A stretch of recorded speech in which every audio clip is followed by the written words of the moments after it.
Karol, thank you very much for joining me and also for all your patience, because today was a busy day. I mean, the people who don't know you, if you can please give a brief resume of yourself.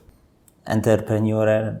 I have the business in Cambodia in real estate, also developing the sustainable construction materials. So that's all about me. What's the name of your company? NEYACEMKA. What's the meaning of NEYACEMKA?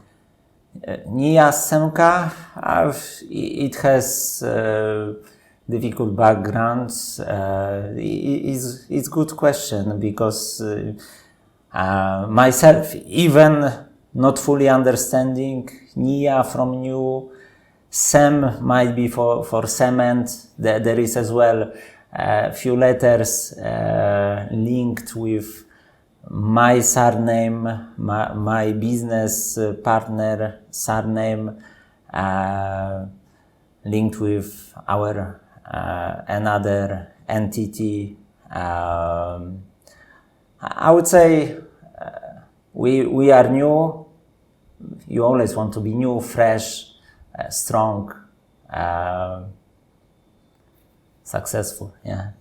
Okay, that's great. So can you tell me something about the business you are doing? So I'm saying we are the research led heritage with heritage background company providing the effective solutions for the construction, for the development. We are one-stop service. You want to build something in Cambodia, factory, hotel, restaurant, house, resort. So we are there for you from the point of purchasing the land, even registering the company if that is needed for you, another entity, through all the approvals, design, architectural, structural design, building, renovation, and then giving key to you. We can even operate. If that is required, we have the capabilities of operating the business, plant, or the resort. So you are from Poland. Some of your family members are from Kyrgyzstan, and some friends are from China. How did you ended up in Cambodia? How did I end in Cambodia? By accident. Like everything is happening by some level of accidents. I used to live, work in various countries. I used to be in this part of Southeast Asia, and I see the potential of this region in particular, due to the various factors, due to the location, due to the climate, due to the age structure. So you look at the Cambodia and the Cambodian neighbors, Thailand, Vietnam, the countries which were developing, which are still developing very fast. Cambodia is a bit behind. Due to that, developing even faster. Those countries are very close to the biggest economy in the world, to the China. Many business, not only business, but many investors, tourists from China going there, natural direction. Close to Singapore, developed place. Singapore has no space. People from Singapore coming, investing in Cambodia. It's only 1 hour, 40 minutes by flight. So I see huge potential there. Like 90s in China, 90s in Thailand. Sunny place, beautiful beaches, great place to stay. So how many partners you have in your business? There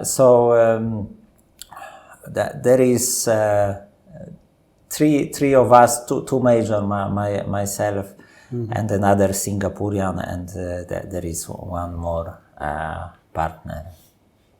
So your partners are there. I mean, I'm just trying to understand that who runs the daily business.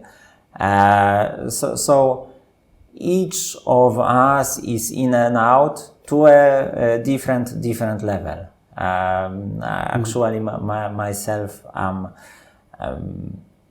50% there, less than 50%, because me mainly, Cambodia, Phnom Penh, UAE, Dubai, here family, some other responsibilities.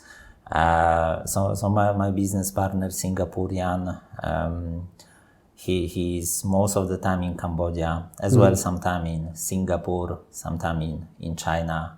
There are shorter distances. Singapore, Cambodia, 2 hours flight. To China is 4 or 5 hours to Shanghai. That's great. So again, what is the recipe of keeping a partnership? Because generally when I see partnerships, they don't end well. They don't even start well sometimes. So, I mean, it seems like you are in partnership and you have done some projects. So, how you maintain the partnership for extended period of time? So, I believe that there is no any magic formula. People they need to have similar way of living and similar way of thinking about the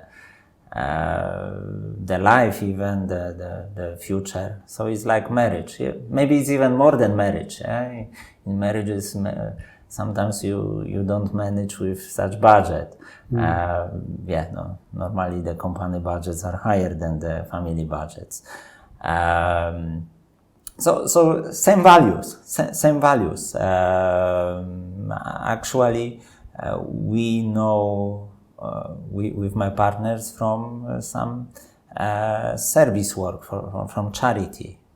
So this what linked us. So the similar values.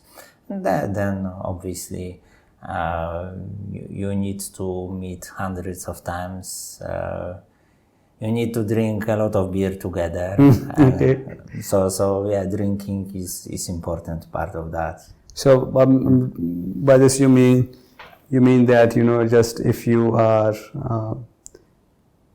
as you said, spending time together is important, and that creates a bond and understanding. This is what you mean? Spending time, yes or not? Spending valuable time. Yeah, I believe you need to meet with people in person. I don't believe in the Zoom meetings. They add a lot of value, definitely. However, for the trust, I believe it's still you need to meet someone in person. You need to see the emotion of the person.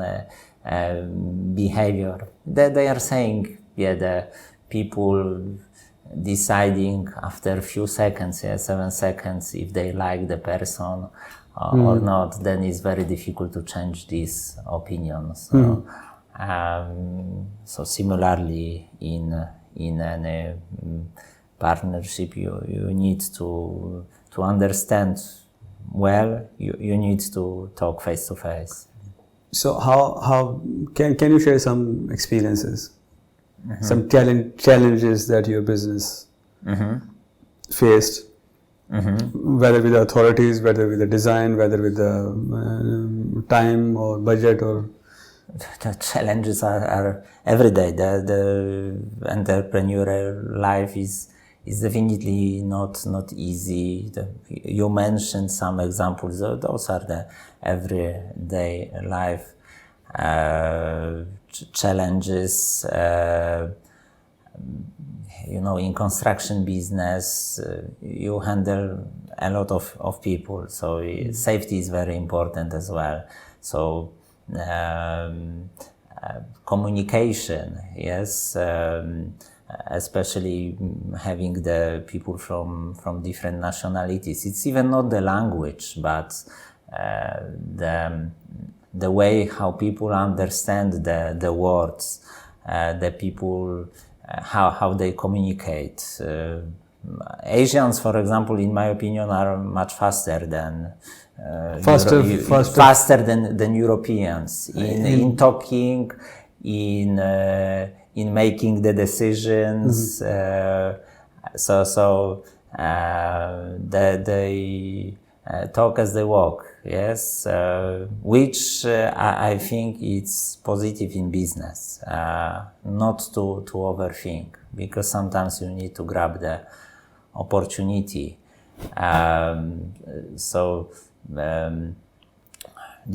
Going back to challenges, obviously the country regulations,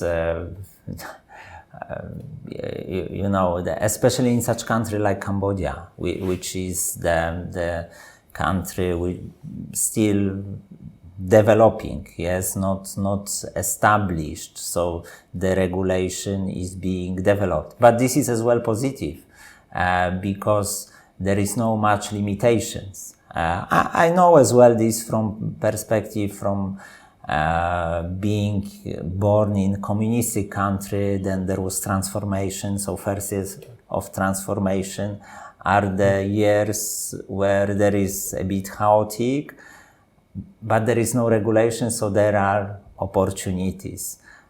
So similarly, the Cambodia is there, and in Asia in general, I think that the Southeast Asia, at least, it's not over-regulated.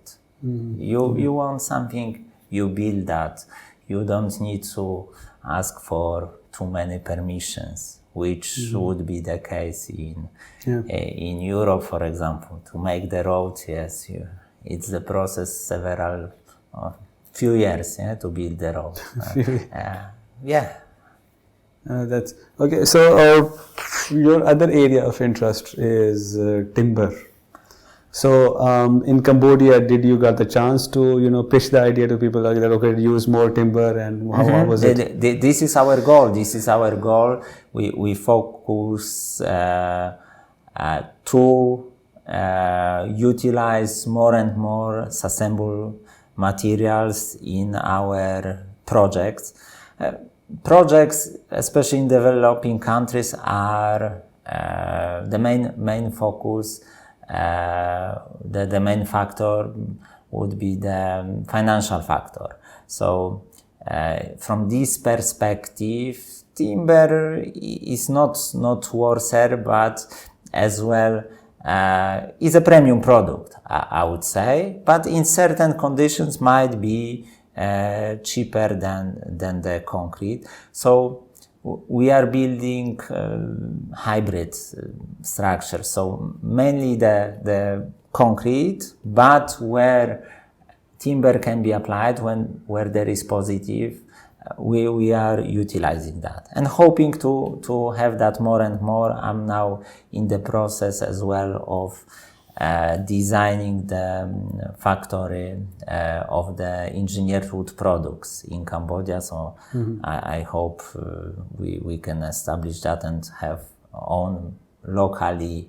sourced, locally produced products. But adding on that, this is another element which linked me with my partner.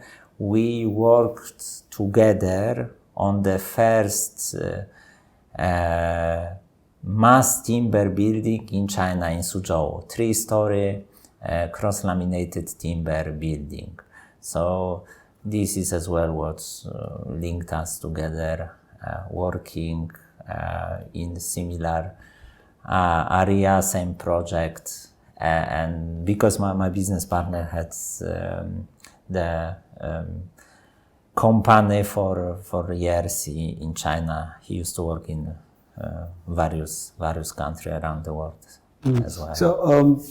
So you studied timber also during your PhD, or that was something you did later on? So I completed my PhD actually on concrete technology, but sustainable concrete, utilizing the superabsorbent polymers. And later on, the direction of sustainable construction was more into timber, and I had opportunity to work for the National University of Ireland and the Ministry of Agriculture of Ireland, representing Ireland as an expert in timber construction. You know, the materials, timber, concrete, the testing processes are similar, and my expertise from studies would be the testing of the materials.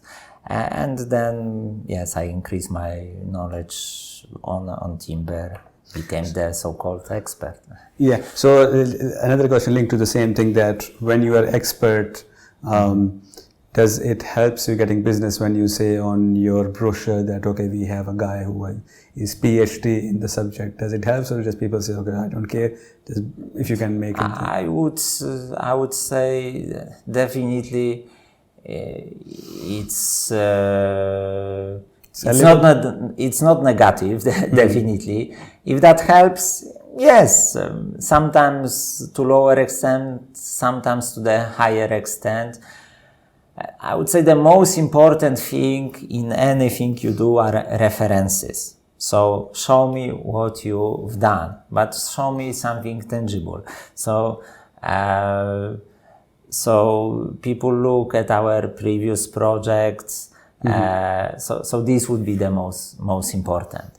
However, expertise, being the expert consultant on various projects, also helps, definitely. So for these references, okay, you said you did something in China about laminated timber.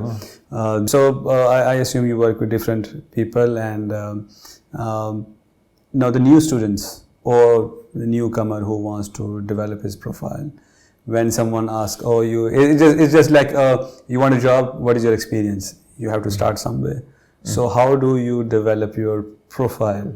The new student, should he start working for free for someone, he works for free and then later use, or is there any other strategy in place? So you said working for free, there are a lot of controversies. As I said, the most important are references for anything in life, in my opinion. So if you are totally freshman, you lack of these references. So I believe, so it's very important to gain them. So I think the internships are a great opportunity. So at least these first few weeks, you need to start for free. I'm not saying it's good to work for free, and no one should work for free. For work, there should be salary, there should be payment. It's fair. However, this first so-called work is rather the gaining experience, gaining knowledge, and building references. So I think this should be the route. Having the most important is your boss. Who is your boss? Because I heard many times from other people, and I agree with that, the most important is your boss, because you will never go above your boss. So it's because you start to act similarly. You have the same mindset. So be careful when you are choosing your boss. So if you achieve the level of your boss, definitely you need to change the boss. But try to start as highest as you can. So starting the career, being a young professional, graduate, student, it's important that you have some skill. which is above the average or significantly above the average. So then you stand out. How you can present that? Showing that you did something. This might be your student project, this might be your thesis, this might be, and this I would support, some extracurriculum activities. You can be president of some club. I believe you can learn a lot from running the club, especially the project management. I used to be very active student, being in student union. Even I was more active than active academically. But then during my masters, I changed the focus, changed more on academic, more on my core skills, my civil engineering skills, and I hope it will pay off. Okay. So, talking about this region, I mean UAE only at the moment. Where do you see the construction industry is going? Do you think it's going up, or post-COVID, or it's there's no hope, or what's your forecast? My forecast,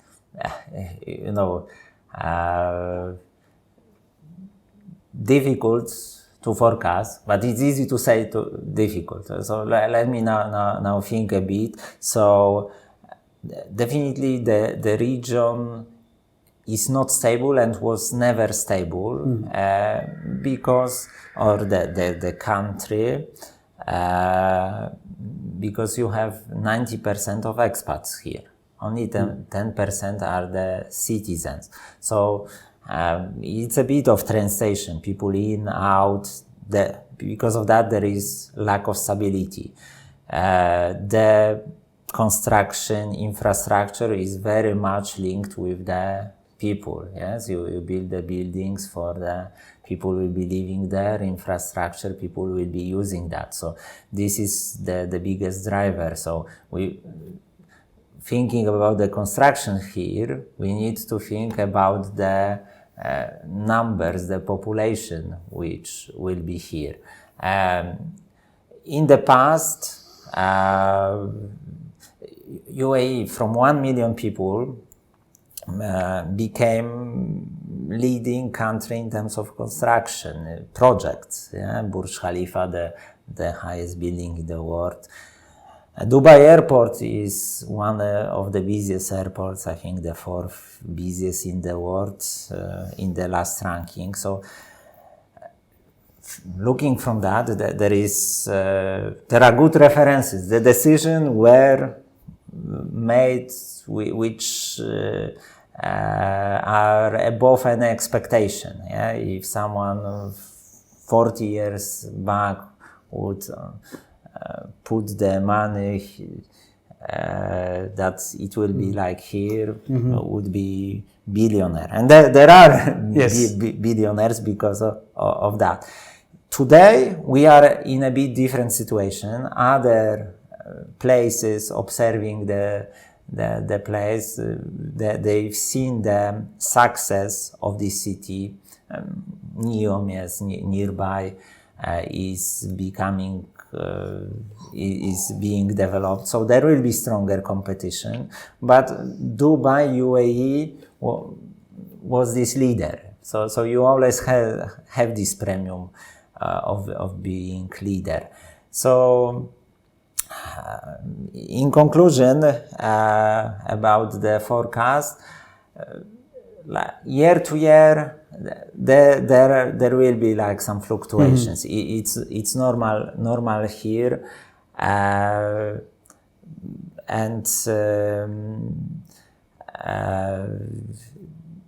but in long term, I'm quite positive. That I see the decision being made, which might be not fully acceptable, like increasing the taxes or implementing the company taxes. But this will bring some stability, new types of residences, So I see the direction. So I believe in long term, nothing to worry about here. Okay. So how students can become employable?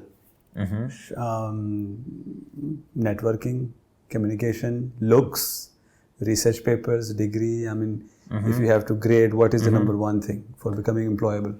Oh, so number one is skill. Yeah. Skills. So skills which are valuable, which will bring the value to the company, which at the end will bring the profit. So this is the most important. Then you need to justify these skills. Yeah. So these are references. So networking, obviously important. It's like to be successful, you need to be a good salesman. Definitely. Product is not everything. Someone needs to see your product. Yes. So definitely networking is important aspect. If I think as well from the perspective of the engineering field, what I can comment on, many engineers, they have only the core skills, engineering skills, which are important, but some of them lack these social skills, presentation, soft skills, and I would also recommend to focus on them. You don't need to be master, but you need to know how to communicate well, make the presentation, write the report, write the email. Those are important things. People have limited time to discuss, to read. So your employer, your business partner, your client. So you need to be clear and fast as possible. I see people who are better salesmen, better in communication, might be more successful than the people who have the better core skills. Yeah, this is very common. I think this is even more common. Yeah, this is what I was trying to highlight. I'm very happy and proud that you've won this prize from the ministry in the United Arab Emirates. Is it UAE or Dubai? No, United Arab Emirates, Ministry of Energy and Infrastructure. Yeah, so you won a prize, and can you tell us something about which category and what happened there? So I got the research awards for the innovation in the housing, for the innovative housing solution. So I proposed various sustainable construction materials using the local resources. And basically there is not many local resources here. You have the sand everywhere, which is not good for construction. You have the, what you have more here? Palms. So I proposed the various materials utilizing the palms. Engineering the palms or using waste products from the palms for concrete, for the directly engineering the elements to build the architectural elements or the construction elements. Yeah, so utilizing the date palms from UAE for the next Burj Khalifa, for the next high-rise buildings. Yeah. So from palm tree, so how much time it took you to start this and then finish this whole investigation that you did? You know, I'm a researcher over 10 years in civil engineering. So the knowledge I implemented here, it comes back to 2 years back. So there is no certain period. I work like 1 week, 1 month, 1 year. So like Pablo Picasso, who drew some picture in 22nd and ask enormous amount of money for that. The lady asked him, why so much? You work 20 seconds. No, I worked over 20 years for this. So similarly me, I worked directly maybe last few years on that. Yes. But it comes back to the years of experience, expertise. That's it. So the work you did was simulation, because I don't think it was simulation, because I have seen you working on some samples of palms. You know, at the end of the day, in construction, you live in the hardware elements. Yeah, people more and more in metaverse or Yes. on Facebook. But at the end of the day, you come to the house with the roof. So mainly my work is with the physical elements. So testing the proper elements. Even though there would be some small component of the numerical modeling, it's not like I'm not using the softwares or computers, but mainly, yeah, at the end of the day, you need to check if the elements will take the loads. Yeah. So what's the procedure? I mean, you applied online, you submitted the report. Do you have to go and present there also? No, the ministry is identifying the people leading in the areas, and then you need to submit proposal of few hundred pages. This is the process. And that's and they go through the pages and then come back. back. And then there is some international committee. Okay. There is big number of the reviewers. I think more than 100 reviewers. Wow. Yeah. That's great. So chances of being biased or nepotism or anything is quite low with 100 members. I believe so. I hope so. I need to claim that. I take my. I should be more careful, because I know for Academy Awards we have a committee of more than 6,000 people. But still, I question sometimes their decisions. So, but yeah, that's good. Karol, thank you so much. God bless you. It was very useful information. I can pick for a few points. I learned a few points from you, and thank you very much for time. Thank you. Pleasure. We will have another set discussion next year when you will get another award, and maybe every year after your award we can. Well, maybe we'll get the Academy Award, yes, for the movie. Thank you.